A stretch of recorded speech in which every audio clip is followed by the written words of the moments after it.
Red టీవీలో మీ వ్యాపార ప్రకటనల కోసం ఈ నంబర్ని సంప్రదించండి. హలో అండి, అందరికీ నమస్తే. ప్రస్తుతం మనతో పాటు కోట్ల శ్రీనివాస్ గారు ఉన్నారు. ఆయనతో మాట్లాడదాం. సార్ నమస్తే సార్. నమస్తే అమ్మా. సార్, ఇప్పుడు మనకు మేజర్గా ఒక సోషల్ మీడియాలో బాగా వైరల్ అవుతుంది ఏంటంటే బట్టి విక్రమార్కని చిన్న చైర్లో, అంటే అందరికన్నా కింద చైర్లో కూర్చోబెట్టారు. అయితే కొంతమంది ఏమంటారంటే దళిత నాయకుడు కాబట్టి అట్లా కూర్చోబెట్టారని కొంతమంది అంటున్నారు. ఈవెన్ ఆర్ఎస్ ప్రవీణ్ కుమార్ గారు కూడా ఒక ట్వీట్ పెట్టారు.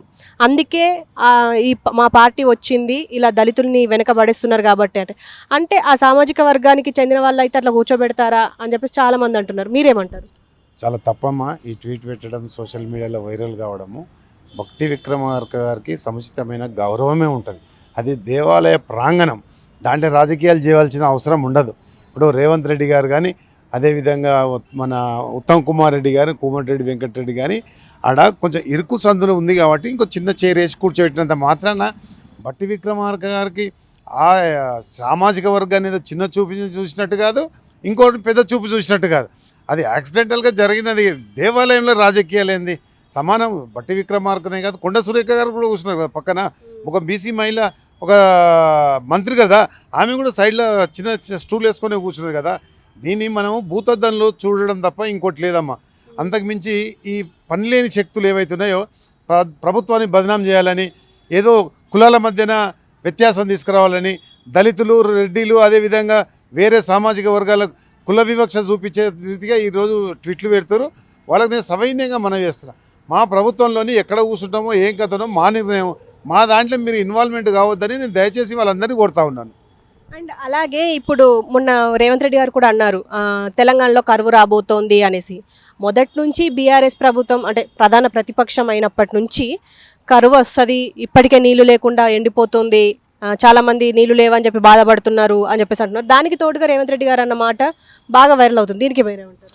ఏం లేదమ్మా, కరువు వచ్చే పరిస్థితులు అయితే ఇప్పుడు ఏం లేవు. లాస్ట్ టైం కూడా దేవుని దయ వల్ల మంచి వర్షాలు పడ్డాయి.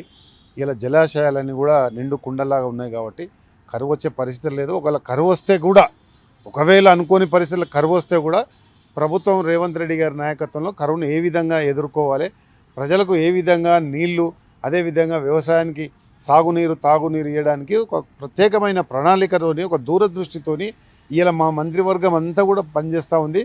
కరువు వచ్చే పరిస్థితి అయితే లేదు, కానీ ఒకవేళ వస్తే కూడా రాష్ట్ర ప్రభుత్వం మాత్రం ఎదుర్కోవడానికి సిద్ధంగా ఉంది. అండ్ ఇప్పుడు 15కి వైఎస్ షర్మిల సభకి అక్కడికి ఏపీకి వెళ్తున్నారు సీఎం రేవంత్ రెడ్డి.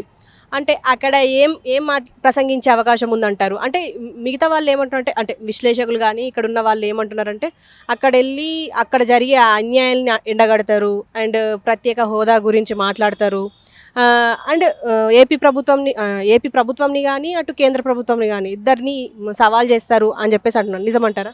తప్పకుండా అమ్మా. అక్కడ జరిగే సభ మా కాంగ్రెస్ పార్టీ, మా నాయకురాలు ఎవరైతే అక్కడ పిసిసి అంటే ఆంధ్రప్రదేశ్ కాంగ్రెస్ కమిటీ అధ్యక్షురాలు షర్మిల గారు ఆహ్వానం మేరకు ఒకవేళ రేవంత్ రెడ్డి గారు వెళ్తే ఖచ్చితంగా రాష్ట్ర ప్రభుత్వాన్ని నిలదీస్తారు. అదేవిధంగా కేంద్రం ఏదైతే మోసం చేసిందో ఆంధ్రప్రదేశ్కు ప్రత్యేక హోదా తీసుకురావాలని, ఆ రోజు కాంగ్రెస్ పార్టీ ప్రత్యేక హోదా ఇస్తున్నప్పటికి కూడా జరిగిన పరిణామాలు ఏంటంటే నరేంద్ర మోడీ గారు వచ్చిన తర్వాత విభజన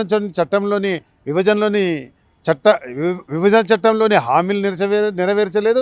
అదేవిధంగా ఆంధ్రప్రదేశ్ను కేంద్ర ప్రభుత్వం ఏ విధంగా ఆదుకున్న దాఖలాలు లేవు. కాబట్టి రేవంత్ రెడ్డి గారైతే సరైన నాయకుడని ఇలా వాళ్ళు పిలవడం జరిగింది. ఖచ్చితంగా రేవంత్ రెడ్డి గారు పోతారు, కేంద్ర ప్రభుత్వాన్ని నిలదీస్తారు. కేంద్ర ప్రభుత్వం నుంచి రావాల్సిన ఉద్యోగాలు ఆంధ్రప్రదేశ్కి ఎందుకు రాలేదు, విభజన చట్టంలోని ఎందుకు ఇవ్వలేదు, అదేవిధంగా కేంద్ర ప్రభుత్వానికి ఒక ప్రత్యేకమైన ఒక ప్యాకేజ్ కూడా ఇవ్వాలని మేము డిమాండ్ చేయడంలో ఎలాంటి అతిశక్తి లేదు. కనుక అక్కడ మా పార్టీ ఉంది కాబట్టి ఇక్కడ మా పార్టీ ఉంది కాబట్టి రెండు సమన్వయంతో ఇలా కేంద్ర రాష్ట్ర ప్రభుత్వాలను ఖచ్చితంగా కడిగి పారేస్తామనలో ఇలాంటి అతిశక్తి. అండ్ రేవంత్ రెడ్డి గారి గురించి కేటీఆర్ మాట్లాడుతూ ఆంధ్రోళ్ళ బూట్లు అంటే ఇక నేను అనలేను సీఎం కాబట్టి, సో ఆ విషయం పైన మీరేమంటారు? అమ్మ, కేసీఆర్ గారికి మతి భ్రమించింది. అధికారం పోయిన తర్వాత వాళ్ళు నిరాశ నిస్పృహలకు పోతున్నారు.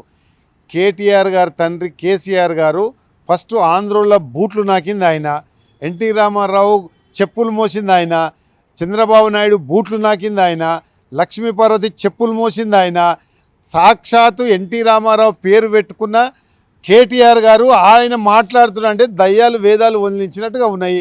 ఈరోజు 6 గ్యారెంటీలతోని రాష్ట్రం సుభిక్షంగా ఉంటే చూడలేని దౌర్భాగ్య పరిస్థితిలో ఇలా టీఆర్ఎస్ వాళ్ళు ఉన్నారు. విషం కక్కుతా ఉన్నారు.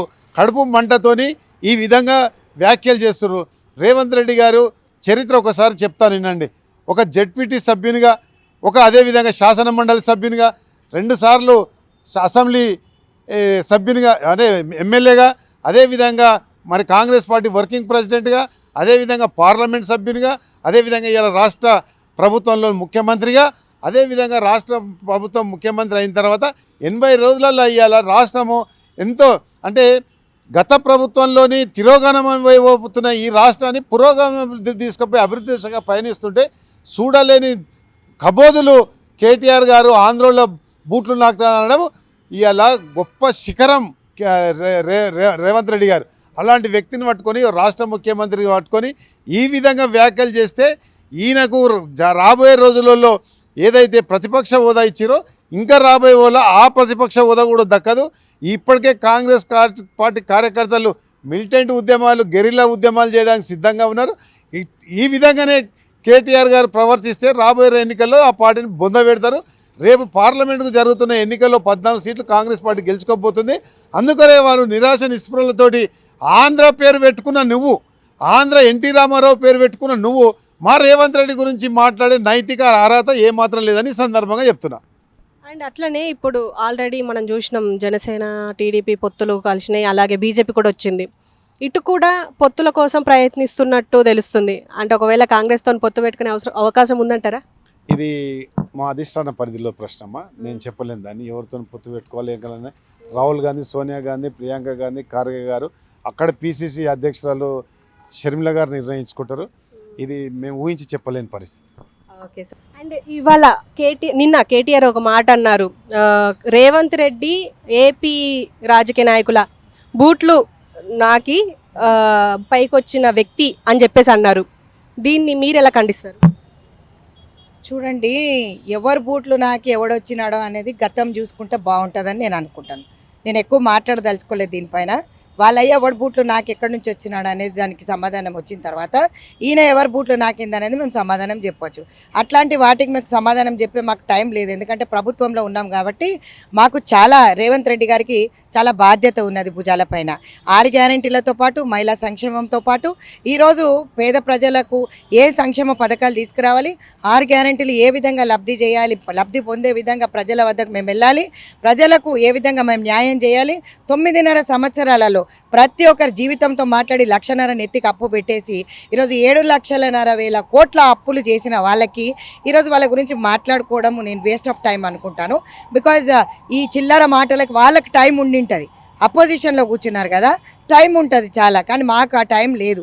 ఎందుకంటే ఒక అయ్యకు ఒక అబ్బకు పుట్టినట్టయితే గతంలో ఎవడు బూట్లు ఎవడు నాకినాడు అనేది వాళ్ళ గత చరిత్ర చూసుకున్న తర్వాత మా గురించి మాట్లాడితే బాగుంటుంది. సీఎం గారి గురించి మాట్లాడము, వారి గురించి ఈ విధంగా అంటే ఏమంటారు మైండ్ దొబ్బిందని అనుకుంటాను. ఎవరైతే మాట్లాడుతున్నారో వాళ్ళు ఒకసారి ప్రక్షాళన చేసుకొని ఎవరు ఏ పార్టీల నుంచి వచ్చినారు, ఆంధ్రాలో బూట్లు ఎవరు నాకినారు, ఆంధ్రాలకు కాంట్రాక్ట్లు ఎవరు ఇచ్చినారు, మరి ఆంధ్రాలకు పెద్దపీట వేస్తే ఇప్పుడు కాళేశ్వరం ఎందుకు పర్యవాసింది, ఈరోజు మేడిగడ్డ ఎందుకు కుంగిపోయింది, ఆ ప్రాజెక్టులు అన్నీ కూడా ఏ ఆంధ్రాలకు కట్టిపెట్టినారు అనేది వాళ్ళు తెలుసుకొని మాట్లాడితే బాగుంటుందని నేను అనుకుంటాను. తర్వాత బూట్ల విషయానికి వస్తే